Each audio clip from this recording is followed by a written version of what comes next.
तो जैसा कि हमने लास्ट एपिसोड के अंदर देखा था, शो भाई जो होता है वो उस टकले को हराने के बाद में बोलता है कि ये तो मेरे साथ अटैक भी नहीं झेल पाया, इससे अच्छा तो योंग ही था। और शो भाई के इतना बोलते के साथ ही हम देखते हैं कि पीछे से वो लाल बालों वाला बंदा भी उसके ऊपर अटैक करने के लिए आने लगता है, जो देख कर शो भाई उससे बोलता है कि चलो तुम बिल्कुल सही टाइम पर यहाँ पर आए हो, क्योंकि अभी तुम लोगों के साथ में खेल कर मेरा मन जो है वो नहीं भरा था, तो अब मैं तुम्हारे साथ में भी थोड़ा सा खेल लूँगा। जो सुनते के साथ ही वो लाल बालों वाला बंदा जो होता है वो अपने अटैक को बनाते हुए उसे बोलता है कि बास्टर्ड, तुम्हारी हिम्मत कैसी हो गई हमारा ऐसे मजाक बनाने की। और इतना बोलते के साथ ही वो शोभाई के ऊपर अपने अटैक को कर देता है, जिसे देखकर शोभाई जो होता है वो बोलता है कि सच में तुम्हारे अटैक को देखने के बाद में तो मैं बहुत ज़्यादा डिसअपॉइंट हुआ हूँ। और इतना बोलते के साथ ही शोभाई जो होता है वो अचानक से उस लड़के के पीछे आ जाता है, और पीछे आकर शोभाई अपने अटैक को बनाते हुए उसे बोलता है कि क्या तुम्हारी जो मार्शल यूनिवर्सिटी के स्टूडेंट है वो बस इतना ही कर सकते हैं, क्या उनके कैप्टन की इतनी ही स्ट्रेंथ है। और अब इतना बोलते कि साथ ही जो शोभाई होता है वो बहुत ही खिंचाकर पंच जो होता है वो सीधे उस लाल बालों वाले बंदे को मारता है, और बोलता है कि सच में तुम्हारी मार्शल यूनिवर्सिटी की स्ट्रेंथ को देखने के बाद में तो मैं बहुत ज़्यादा डिसअपॉइंट हुआ हूँ। कुछ टाइम पहले तो तुम बहुत ही ज़्यादा एरोगेंट जो है वो बन रहे थे जब तुम हमारी यूनिवर्सिटी के स्टूडेंटों को मार रहे थे, तो अब तुम्हारी सारी एरोगेंस जो है वो कहाँ पर चली गई, तुम फाइट बैक जो है वो क्यों नहीं कर रहे। और इतना बोलते के साथ ही शोभाई जो होता है वो जंप लगाकर सीधे उस बंदे की तरफ आने लगता है, और उसकी तरफ आते हुए उससे बोलता है कि क्या बस तुम लोग जो है वो बड़ी बड़ी बातें ही कर सकते हो, क्या तुम्हारे बस का कुछ भी नहीं है। और इतना बोलकर शोभाई अपने दोनों हाथों से उसे पंच मारते हुए बोलता है कि सच में तुम्हारे साथ में फाइट करने के कारण तो मैं बहुत ज़्यादा बोर हो गया। और अब शोभाई के अटैक को देखकर वो लड़का भी अपनी दोनों स्वॉर्ड से शोभाई के अटैक को रोकने की कोशिश करता है, लेकिन शोभाई का अटैक इतना ज़्यादा पावरफुल होता है कि वो लड़का सीधे जाकर ग्राउंड पर टकराता है, जिसका हमें धमाका देखने के लिए मिलता है। और हम देखते हैं कि जो शोभाई होता है उसने उस लड़के को ज़मीन पर घेरा हुआ होता है, और अब उसके मुंह के ऊपर अपने पैर को रखते हुए उसे बोलता है कि माफ़ कर देना, लेकिन आज का जो विनर है वो मैं होने वाला हूँ, और तुम लोगों को हमारी यूनिवर्सिटी से माफ़ी मांगनी ही पड़ेगी। और अब उसकी इस बात को सुनते के साथ ही जो वो लाल बालों वाला लड़का होता है उसे भी गुस्सा आ जाता है, और वो चिल्लाते हुए बोलता है कि बास्टर्ड मैं तुम्हें जान से मार दूंगा। जो सुनते ही शोभाई भी अचानक से हैरान रह जाता है, जिसके बाद में शोभाई अपनी स्पीड का इस्तेमाल करते हुए उस लड़के से थोड़ा दूर आ जाता है, और दूर आते हुए अपने पैरों को आग को बुझाते हुए बोलता है कि क्या बात है, तुम्हारे अंदर तो कुछ ज़्यादा ही गर्मी है, ऐसा लगता है कि तुम्हें बहुत ही जल्दी जो है वो गुस्सा आ जाता है। और शोभाई के इतना बोलते के साथ ही हम देखते हैं कि वो लाल बालों वाला लड़का अपनी बॉडी के अंदर से बहुत ही पावरफुल ऑरा को रिलीज कर कर चिल्लाते हुए बोलता है कि बास्टर्ड मैं तुम्हें जान से मार दूंगा। और अब उसके इस अटैक को देखते के साथ ही जो शोभाई का क्लासमेट होता है वो देख कर घबराते हुए बोलता है कि जी जुआन जो है वो किलिंग मूव का इस्तेमाल करने वाला है। लगता है कि जो शोभाई था उसने इसे कुछ ज़्यादा ही टोंट मार दिया है, जिसका ये इतना ज़्यादा गुस्सा हो चुका है कि अब ये किलिंग अटैक करने वाला है। लगता है कि शोभाई अब खतरे में है। जो सुनते के साथ ही प्रिंसिपल जो होता है वो भी थोड़ा नर्वस होने लगता है, और बोलता है कि ये इतने खतरनाक अटैक का इस्तेमाल कर रहा है, ऐसा लगता है कि इसका दिमाग खराब हो गया। और प्रिंसिपल के इतना बोलते के साथ ही हम देखते हैं कि वो लड़का सीधे शोभाई के ऊपर अटैक करने के लिए आने लगता है, और अटैक करते हुए चिल्लाकर बोलता है कि अब मैं तुम्हारी जान लेकर रहूँगा, मैं तुम्हें जिंदा नहीं छोड़ूंगा। लेकिन हम देखते हैं कि उस लड़के के इस अटैक को देखने के बाद भी जो शोभाई होता है उससे ज़्यादा फर्क नहीं पड़ता, और वो हंसते हुए उससे बोलता है कि चलो अब यहाँ पर तुम थोड़े बहुत सीरियस अटैक तो कर रहे हो। और शोभाई के इतना बोलते के साथ ही वो लड़का अपनी पूरी पावर से आकर शोभाई के ऊपर अटैक करता है, लेकिन शोभाई केवल अपने ओरा से ही उसका अटैक जो होता है वो रोक लेता है,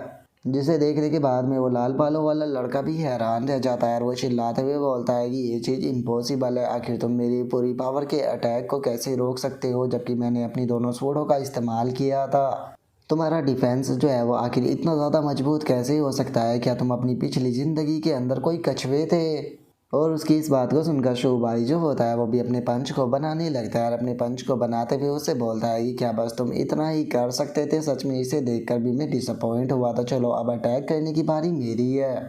तो चलो देखते हैं कि तुम मेरे इस अटैक को संभाल पाते हो या नहीं। और इतना बोलते कि साथी शोभाई खिंचाकर उसके मुंह के ऊपर पंच मारता है, जिसका अब हम देखते हैं कि वो हवा में उड़ते हुए सीधे ग्राउंड से काफ़ी दूर जाकर गिरता है। और अब इस चीज़ को देखने के बाद में वहाँ पर बैठे हुए रेफरी भी काफ़ी ज़्यादा हैरान रह जाते हैं, और जो पहला रेफरी होता है वो बोलता है कि शोभाई ने इतने ज़्यादा किलिंग पावरफुल अटैक को भी रोक लिया। जरा एक बार इस फाइट को तो देखो। शू भाई और जी जुआन के बीच की फाइट को देखने के बाद में ऐसा बिल्कुल भी नहीं लग रहा कि ये किसी यूनिवर्सिटी का कंपटीशन है। ऐसा लग रहा है कि जैसे कि गोल्डन लेवल के फाइटर जो है वो यहाँ पर फाइट कर रहे हो। जो सुनते के साथ ही वहाँ पर बैठा हुआ एक और रेफरी जो होता है वो बोलता है कि अगर शो भाई की यहाँ पर फाइटिंग स्किल की बात की जाए तो वो सच में बहुत ही ज़्यादा अमेजिंग है। उसे यहाँ पर देखने के बाद में ऐसा लग रहा है जैसे कि वो फैन जो है वो वापस से आ गया हो। अगर यहाँ पर इसकी कल्टीवेशन जो है उसकी बात की जाए तो अभी केवल ये ब्राउन रैंक के मिड टीयर पर है, लेकिन उसके बाद भी इसकी स्ट्रेंथ जो है वो इतनी ज़्यादा टेरिफाइंग है। तो इस चीज़ का अंदाज़ा ही लगाया जा सकता है कि फ्यूचर में ये कितना ज़्यादा डरावना होगा।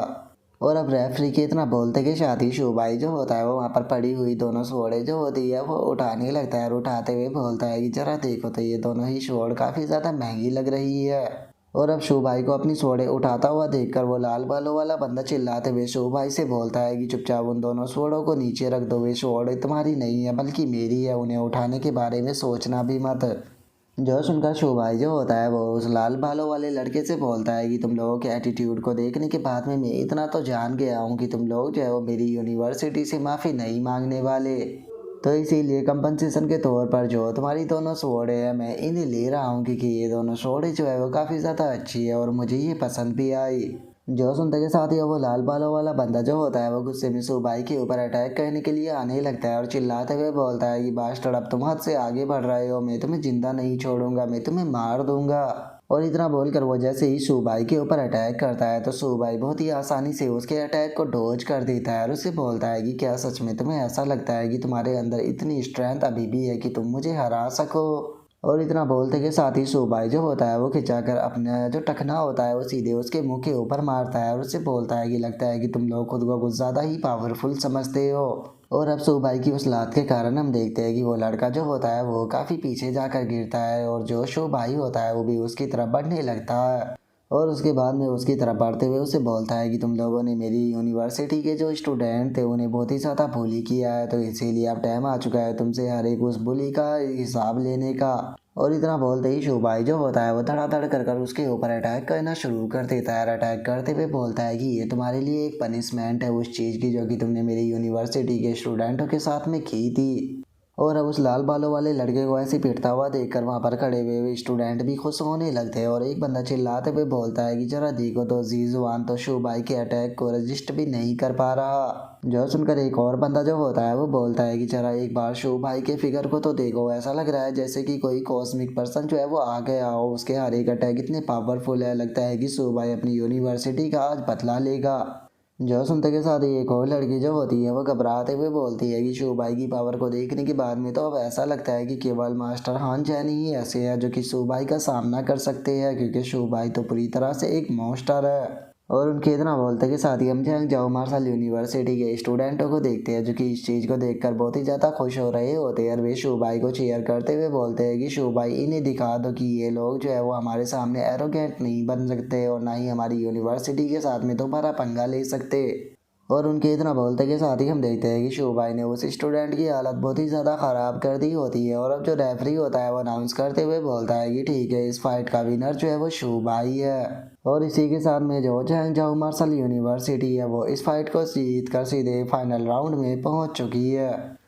और उसके इतना बोलते के साथ ही शोभाई का ध्यान हान की तरफ जाता है जो कि उसी की तरफ देख रहा होता है। जो देखकर शोभाई अपने मन में सोचता है कि आखिर ये हान जान जो है वो मेरी तरफ इस तरह से क्यों देख रहा है। इसे देखकर इसके इरादे तो बिल्कुल भी नेक नहीं लग रहे हैं। ऐसा लगता है कि ये मुझसे फाइट करने के लिए काफ़ी ज़्यादा एक्साइटेड है। और अब शो भाई के इतना सोचते के साथ ही हमारा व्यू जो होता है वो हान जैन के ऊपर आ जाता है जो कि शो भाई को देखकर मुस्कुराते हुए बोलता है कि जहाँ जाओगे शो भाई, मुझे तुम्हारा इंतज़ार रहेगा। और उसके इतना बोलते के साथ ही अब हम देखते हैं कि जो वो लाल बालों वाला बंदा होता है उसे भी मेडिकल टीम वहाँ से उठाकर ले जाने लगती है और जो शो भाई होता है वो उन स्वोर्डों को भी लेकर जाने लगता है। और वहाँ से जाते हुए उन स्वोर्डों को देखकर खुश होते हुए बोलता है कि जरा एक बार इन स्वोर्डों को तो देखो, ये स्वोर्ड जो है वो काफ़ी ज़्यादा महंगी लग रही है, इन्हें बेच कर काफ़ी अच्छा पैसा कमा लूँगा। और शो भाई के इतना बोलते ही अचानक से एक पर्सन वहाँ पर आ जाता है और हमें पता लगता है कि ये कोई और नहीं बल्कि मार्शल यूनिवर्सिटी का प्रिंसिपल होता है जो कि शो भाई से बोलता है कि तुम इस फाइट को जीत चुके हो, तो इसीलिए जी जुआन के जो वेपन है वो वापस लौटा दो। जो सुनकर शू भाई जो होता है वो उससे बोलता है कि रेफरी ने बताया था कि जो अरीना है वो एक तरह का बैटल फील्ड है और अगर बैटल फील्ड के अंदर हम अपने अपोनेंट के वेपन को छीन ले तो उसे वापस नहीं लौटाया जाता। लेकिन टेंशन मत लो, मैं इस तरह का पर्सन नहीं हूँ, मैं एक अच्छा लड़का हूँ। इसीलिए अगर तुम्हारी मार्शल यूनिवर्सिटी जो है वो मेरी चैंग जाओ मार्शल यूनिवर्सिटी से माफ़ी मांगती है तो और उसी के साथ में कंपनसेशन देती है उनका जो मेडिकल और जो उनका मेंटल नुकसान हुआ है उस सभी का, तो मैं आपके जो वेपन है उन्हें वापस लौटा दूंगा। जो सुनते के साथ ही अब सभी के सभी लोग जो होते हैं वो चिल्लाना शुरू कर देते हैं और चिल्लाते हुए बोलते हैं कि हाँ बिल्कुल, यहाँ पर तुम लोगों को माफ़ी जो है वो मांगनी पड़ेगी, तुम लोग बहुत ही ज़्यादा एरोगेंट बन रहे थे तो इसीलिए अब माफ़ी मांगो। और अब जो शो भाई होता है वो प्रिंसिपल से बोलता है कि तुम लोग जो थे वो यहाँ पर हमारी जंग जाओ मार्शल यूनिवर्सिटी के लोगों को बुली कर रहे थे, क्योंकि हम लोग जो थे उस टाइम पर कमज़ोर थे, लेकिन अब हम लोग जो है वो तुम्हारे स्टूडेंटों से ज़्यादा पावरफुल है, तो इसीलिए हम लोग भी तुम्हें उसी तरह से ट्रीट करेंगे जैसे कि तुम हमें किया करते थे। और शिव भाई के इतना बोलते के साथ ही जैंग जाओ मार्शल यूनिवर्सिटी का प्रिंसिपल भी चिल्लाते हुए बोलता है कि शिव भाई ने बिल्कुल सही कहा, तुम्हारी मार्शल यूनिवर्सिटी जो है वो यहाँ पर खुद को क्या समझती है, क्या तुम्हें ऐसा लगता है कि तुम दूसरों को बुली कर सकते हो। जो सुनते के साथ ही शिव भाई का साथी जो होता है वो भी चिल्लाते हुए बोलता है कि हाँ बिल्कुल, हम भी देखते हैं कि अब तुम्हारी मार्शल यूनिवर्सिटी जो है वो किस तरह से यहाँ पर एरोगेंट बनती है। और उनके इतना बोलते ही जो मार्शल यूनिवर्सिटी का प्रिंसिपल होता है वो गुस्से में अपनी ओरा को रिलीज करने लगता है। अपनी ओरा को रिलीज करते हुए बोलता है कि लगता है कि तुम ब्रैड को आज सबक सिखाना ही पड़ेगा। और उसके इतना बोलते ही हमें बताया जाता है कि ये एक डायमंड रैंक का एक्सपर्ट है।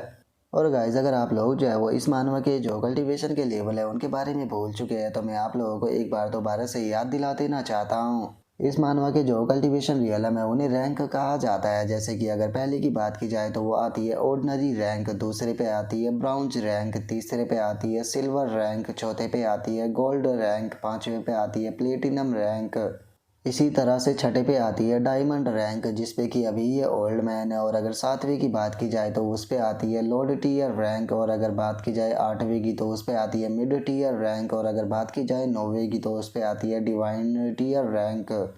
और अब मार्शल यूनिवर्सिटी के प्रिंसिपल को अपना ऑरा रिलीज करता हुआ देखकर जो जांग जाओ मार्शल यूनिवर्सिटी का प्रिंसिपल होता है वो चिल्लाते हुए सुभाई से बोलता है कि ये सही नहीं है, जल्दी से सुभाई वहाँ से हटो। और उसके इतना बोलते के साथ ही हम देखते हैं कि वहाँ पर मिलिट्री यूनिवर्सिटी का जो प्रिंसिपल होता है वो भी आ जाता है, जो कि डायमंड रैंक पर ही होता है। और अब इस चीज़ को देखने के बाद में वो गुस्से में बोलता है कि क्या ये एक स्टूडेंट के ऊपर अटैक करना चाहता है। और उसके इतना बोलते के साथ ही हम देखते हैं कि मार्शल यूनिवर्सिटी का जो प्रिंसिपल होता है वो अपने ऑरा को रिलीज करते हुए शुभाई की तरफ बढ़ने लगता है, जो देखकर शुभाई अपने मन में सोचता है कि जरा एक बार इसकी पावर को तो देखो, ये कितनी ज़्यादा है, क्या डायमंड रैंक का एक्सपर्ट इतना ही पावरफुल होता है। और शुभाई के इतना सोचते के साथ ही अचानक से हम देखते हैं कि वहाँ पर मिलिट्री यूनिवर्सिटी का प्रिंसिपल और जो जैंग जाओ मार्शल यूनिवर्सिटी का प्रिंसिपल होता है वो दोनों शुभाई को बचाने के लिए वहाँ पर आ जाते हैं। और अब जो मिलिट्री यूनिवर्सिटी का प्रिंसिपल होता है वो गुस्से में चिल्लाते हुए मार्शल यूनिवर्सिटी के प्रिंसिपल से बोलता है कि सच में ये कितना ज़्यादा शर्मनाक है कि मार्शल यूनिवर्सिटी का प्रिंसिपल जो कि डायमंड रैंक का एक्सपर्ट है वो अपनी पूरी पावर का इस्तेमाल कर रहा है, वो भी बस एक स्टूडेंट को डराने के लिए। क्या सच में तुम लोगों को अपने ऊपर शर्म नहीं आती। जो सुनकर मार्शल यूनिवर्सिटी का प्रिंसिपल चिल्लाते हुए बोलता है कि ये मैजिक सिटी है जो कि हमारी मार्शल यूनिवर्सिटी की अथॉरिटी के अंदर आती है, इसीलिए तुम्हारी मिलिट्री यूनिवर्सिटी को यहाँ पर इंटरफेयर करने की कोई ज़रूरत नहीं। जो सुनते के साथ ही जैंग जाओ मार्शल यूनिवर्सिटी का प्रिंसिपल जो होता है वो भी गुस्से में चिल्लाते हुए बोलता है कि अगर तुम मेरे जैंग जाओ मार्शल यूनिवर्सिटी के स्टूडेंटों को बुली करने की कोशिश करोगे तो फिर चाहे मैं यहाँ पर मर भी क्यों ना जाऊँ, लेकिन मैं तुम्हें भी जिंदा नहीं छोड़ूंगा। और प्रिंसिपल के इतना बोलते के साथ ही अचानक से हम देखते हैं कि एक ठंडा लाइट जो होती है वो आकर सीधे उन प्रिंसिपलों के बीच में टकराती है। और तभी हम देखते हैं कि वहाँ पर एक पर्सन जो होता है वो अचानक से अपेयर हो जाता है, जिसके बारे में हमें बताया जाता है कि इसका नाम जो है वो झाओ यी है, जो कि एक लॉर्ड टीयर का एक्सपर्ट है। और अब इस लॉर्ड टीयर के एक्सपर्ट के यहाँ पर आते के साथ ही हमारा आज का एपिसोड जो होता है वो यहीं पर ही कंप्लीट हो जाता है। तो नेक्स्ट एपिसोड के अंदर देखिए कि आगे क्या होता है। अगर आप लोगों को वीडियो अच्छी लगी हो तो लाइक करना, चैनल को सब्सक्राइब करना। मैं मिलता हूँ नेक्स्ट एपिसोड के अंदर, तब तक के लिए बाय बाय गाइस।